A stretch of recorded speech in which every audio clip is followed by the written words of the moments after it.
All right. Um, well, well. Let's change the view. Okay. Hello, everybody. This is Felix. I am a Berlin-based composer. Composer, yeah. I wanted to say composer slash something. And here on these live streams, I'm basically taking you on a journey, on my journey, and yeah, just giving you a little insight on in what it means for me to be a freelance composer and do all that stuff. Yeah, I thought I would start with an improvisation today. I'm just looking for more ideas for the next album, and I'm not really sure if I have enough good material. And today I don't really know what we'll do actually. We could just have a look here at the screen. Oh, and there were lots of wonderful people already here in chat. Let me just play some music in the background. All right. Yeah, some wonderful people here in chat. I see already. Tea Drunk. Oh, you're new. Hello. It's nice to have you. Tea Drunk writes, "Hey, thanks for the music." You're welcome. Thank you for being here, and thank you for commenting and listening. Z writes, "Hey, what's up?" Yeah. Well, I'm okay, I think. The weather is snowy and dark, and it's the middle of the day, and it's already feels like evening, but that's fine. I like this melancholic aura. Annual Ambali writes, wait, let me make this a little bit larger. Annual Ambali writes, "Hi, hey, nice to have you here. Sounds like a movie soundtrack." Yeah, I think most of that improvisation was not really good. I didn't like it at all. The end was kind of okay, but I don't know. I think I can do better, but yeah, that's fine. 14-bit Media is here. Guten Tag, Felix. Hey, 14-bit Media. Nice to have you. And thank you for commenting on the last improvisation at all. Yeah, this is the first live stream in 2024. And I would just, give you a little update on what's happening on my end. I'm a little bit sick still, so my nose is stuffy. I can't, I talk like that all the time, so sorry for that. But, yeah. Oh, Emmanuel Maya Ruivo writes, "Thanks for the music." Yeah. Hey, again, thank you for listening. I really appreciate that. Z writes, "That sounded great. I was in a daydream listening." Really? I was frantically looking for ideas that might work and didn't find any. And that was kind of a little bit disappointing, but I'm glad that it, translated into something more beautiful in your end. At your end? On your end, I think. T-Drunk writes, "Enjoyed the improvisation a lot, thanks." Okay. What would you recommend for a beginner who wants to understand melody and harmony and music theory? Ooh, okay. I think just make music. I wouldn't care too much about music theory. I mean, it's good to know a little some basic stuff, but really it's more about honing your. I think the most important thing I have is the feeling of what I like and what I don't like, and why I like it and why I don't like it, and that has nothing to do with music theory. I mean, it maybe has, but it's really not important at all. I think listening to a lot of music and making a lot of music and making a lot of shitty music and not being afraid to do that. And just to see, okay, that sounds like crap, but I'll just finish that anyway. Like the improvisation right now. I was just thinking, I can't find anything. But sometimes you just have to push through. Sometimes you find great stuff, and then you have to develop that, and that takes a lot of effort as well. So it's really just 95% of beginning is just doing it, and that's, I think, the best advice I can give. To just do it. And write something and see if you like it, and if you don't, just write something new, and if you don't, then just write something new. And I think I don't know how much music I've written in my life. I've written quite a lot. And also don't feel like I'm There are some pieces I like, that's for sure, but it's really like 5%, 2% of the pieces I wrote. So I would just just do it, just write music and see what comes out of that. I think everything else is really just fluff around, but 95% is just doing it. As he writes, how long did it take to grow a Spotify audience? Well, quite some time. This is the last 12 months. The streams, let's see, around Christmas they're always pretty bad. It took like I think, well, let's have a look. Custom, maybe. I think they. How long can we go back? Just to 2022. Okay. Wait, what I can show you? Maybe I can show you that. If I find it. Plan. So it's 2024. Go back. Daily stats. So this is I had like last year, and the year before that, I have spent a lot of time making this XOXO whatever sheet thing, which is really quite excessive, and I don't really need that. Nobody really needs that. But what's interesting to see is I wrote down all the listeners and streams I had on every single day. And Spotify provides that data, so I wasn't like writing that down for every single day, but it's interesting to just get an idea of how that went, how I went from basically nothing to something enough to pay my rent and everything. So the streams were before that, like 2019. That's 5 years ago, almost now. 4 years. End of 2019, beginning of 2020. That's, I think, the important thing, because I didn't have really a lot of hope that I would get on any playlist or have any success on streaming platforms.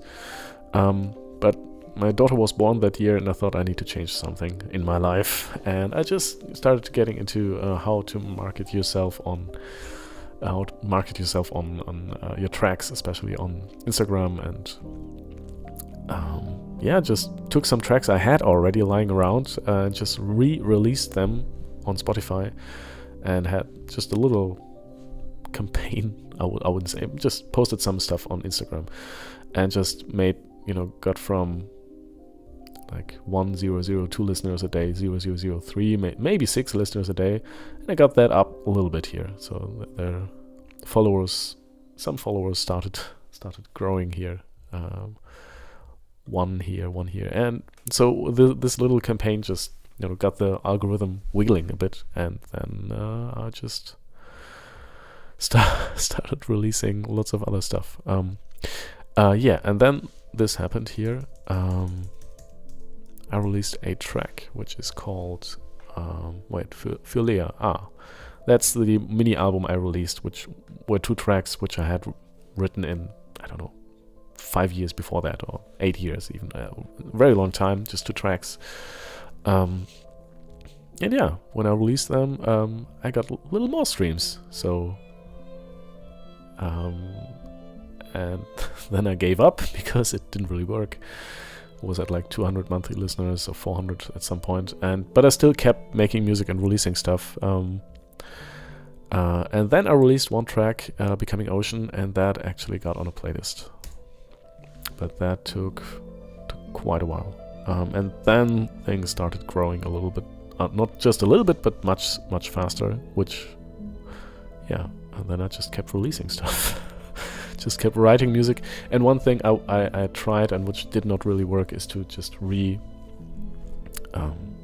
I thought, okay, Becoming Ocean, this was successful, I will write something which sounds very similar. This has to be successful as well. And I think that always leads into a trap where you're just a worse version of yourself. So I think the best approach is to just be honest and be yourself in the moment, and just write what you feel in that moment, and not try to recreate something you did in the past. But yeah, apart from that, that's where it started. Like of December 2019 when I got on that playlist, and I knew at that moment this could be like a life-changing thing, and it actually was. And then it took another 2 years almost, and another track, Berceuse, which I like, but I don't think maybe it's good, it's not that good, but it landed on a big playlist as well. And then, you know, the streams quadrupled, and yeah, then it really got to a point where I was actually, well, it was quite okay. And then for some reason, I mean, I kept releasing stuff all the time, the whole time. Like, I tried to release a single every 6 weeks. It didn't work out all the time, but so yeah, in 2022 things started to become like I was making 400 euros a month with that. Still not enough to live off of. Then 700, and again 600, and then it just kept growing. So I still released lots of stuff, but there were 3 tracks that really got all the streams. And in August here I was 1,000 euros, and right now I'm somewhere between 2,000 and 4,000 euros a month. I make just off of streaming, and it varies a lot, as you can see here. But I mean, there's also lots of other stuff, like merchandise sales are are getting more and more relevant right now. I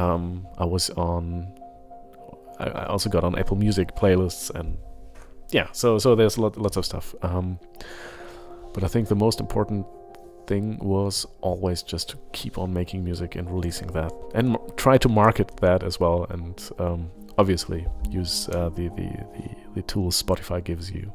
I don't know. And I mean, on the second album I also had a little budget, which I think in the end I spent roughly 4,000 euros on the making of Fragmente, so on especially the musicians who recorded there. And I think that's also, if you have the money to spare, that would be the first place I would start to spend money on good musicians, good session musicians. Yeah, that was a long answer. I'm sorry. Wait a second. No, that's not it. Where's the... Yeah. Z writes, how long? Okay. T-Drunk writes, sounds like a great approach. Thanks. Z writes, oh, that's a lot of data. Yeah, I know. I'm a little bit upset. Or I was a little bit obsessed with that data, and I think it's also not healthy to just look at the numbers all the time and just make creative decisions based on these numbers alone. So Z writes, that's interesting. I can't imagine getting millions of views though. Is it better to release every 6 weeks instead of, say, every week? Yeah, I think there's this great guy on YouTube called, what's his name? Muse Formation. Wait, Muse Formation. It's a little weird name, and he's a little bit of a weird Jesse Cannon, right? And if you can, just watch his videos because he's really good, and the stuff he's basically coming from like a really professional music marketing guy who has actually, worked in that field a lot, and just gives some great insights into how you can promote your music. And I mean, I'm still way behind what the schedule he's proposing to do. But yeah, he says, and I think that's correct, that if you release every week, people might may become the music is not really worth anything anymore, because to you as well as an artist, and if people see that, it's just, well, and another I don't know, I think it's good to take the time to maybe create a music video. I think creating a music video for every single is a good idea. And and do some marketing campaigns, and then release an alternative version maybe. So there's lots of stuff you can do with otherwise it seems like you're just throwing out all the garbage and against the wall, and you try to see what sticks. And I mean, in a way, we all do that, but I think 6 weeks is a good time frame where you can spend enough time on the track you release. I don't know, but in the end, who knows.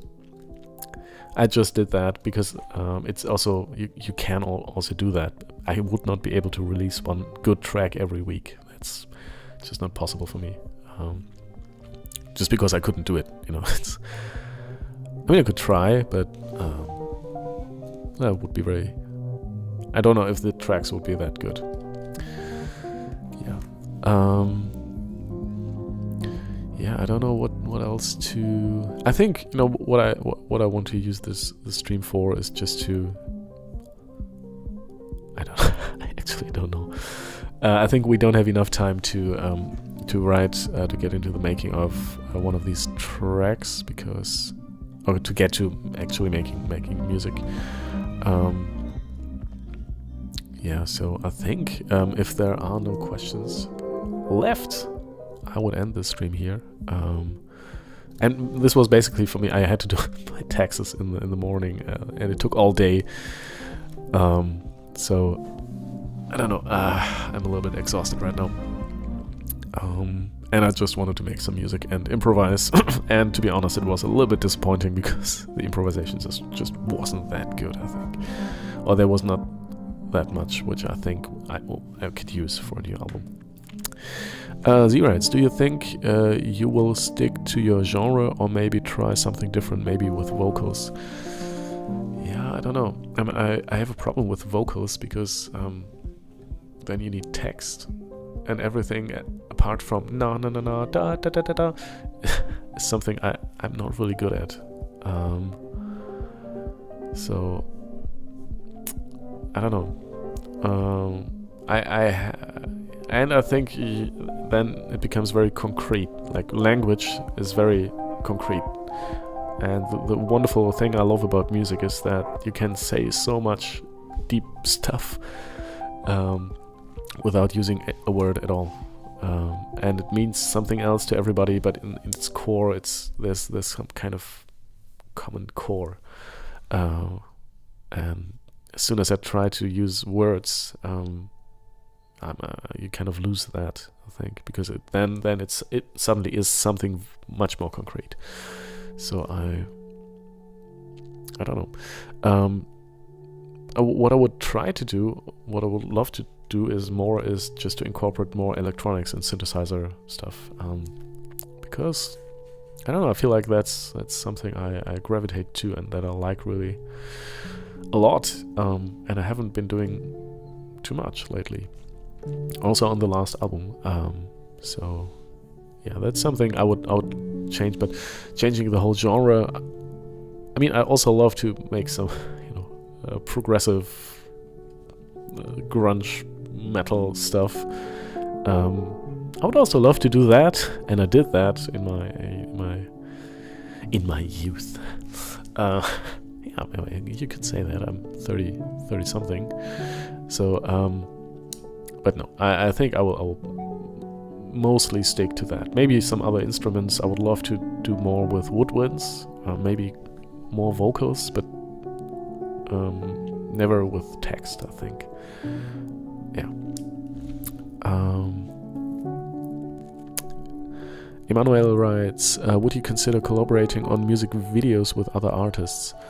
On music videos with other... You mean other videographers or directors or... Yes, I'm strongly considering that. Right now it's the music videos I put out are mostly just performance videos of me sitting at the piano and just playing and looking like I don't know, and just playing and performing. So filmmakers, yeah, sure. I tried to do. I actually studied at the film university here in Babelsberg in Berlin, or near Berlin. I studied film composition, so composition for film. That's why one of the comments was, what was it? Sounds like, I don't know, something with movie soundtrack. Yeah, and I know some film directors still from that time, with whom I wanted to just create a little music video. But yeah, right now, you know, at this point, I don't have the money for that, I think. So I'm sticking to things I can. You know, I'm still saving up money for another studio recording for that album, for the new album. And I had lots of pretty big costs this year. Yeah. So I still have to see. Z writes, thanks for streaming. When will be live next? I think I will be live on maybe the 18th next week, Thursday. I usually try to stream on Thursday. Yeah, and then I will start a little bit earlier probably. Yeah, and again start with an improvisation. So, yeah, but overall, yeah, I think 2024 will be interesting. I hope I will finish that album. I mean, I will definitely, but I hope there will be some good ideas, because right now this is like my to-do list for that new album with all the ideas that are there right now, which are, I don't know, 40 about roughly 40 ideas. But I'm not quite sure if there's, you know, usually there's one or two ideas which I really, really like. For example, on the Fragmente, when I made the Hummingbird rework, I knew that this was good. When writing that, I knew that this was good. When we recorded that, I knew that this would be good. And it's like it has 2.1 million streams right now, and the other tracks, well, they are also quite okay. Opal was something I also liked, and it has 500,000 streams. And I don't feel like I have this track yet, this Hummingbird style, or this track that is really where I know that this is good, and I'm still looking for that.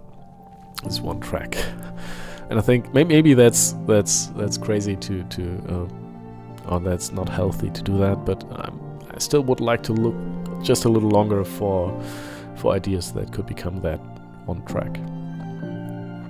I just heard that, who was this? Some very, very big pop star from the United States writes, like, for one album with 20 tracks, writes 100 tracks, and then you just sort out just the very best tracks, and then you release them. And the very best is very subjective, obviously, but yeah, I think you know when you wrote something really good. I think, or I know at least. I know when there's something I made that's really good. Yeah, and I'm still waiting for that. Maybe it will never come. So I think if by March there's not really a very... maybe not March. I don't know. Maybe a little bit earlier. But I'm still looking. That's why I will start the live streams with improvisations again. To just look for that idea. Yeah, I'm still a little bit sick. I'm sorry. My nose is really, really killing me right now. Anyway, everybody. There were actually a lot of people here for, yeah. Titorang, Z, Arhul, for the Bimidi. Yeah, I think that's that's it. Emmanuel, thank you all for being here today. Thank you for listening, and yeah, I think I hope I will see you next week, probably around 11 a.m. Central European Time, 18th of January. Yeah, thank you all for listening. Thank you for being here, and see you then.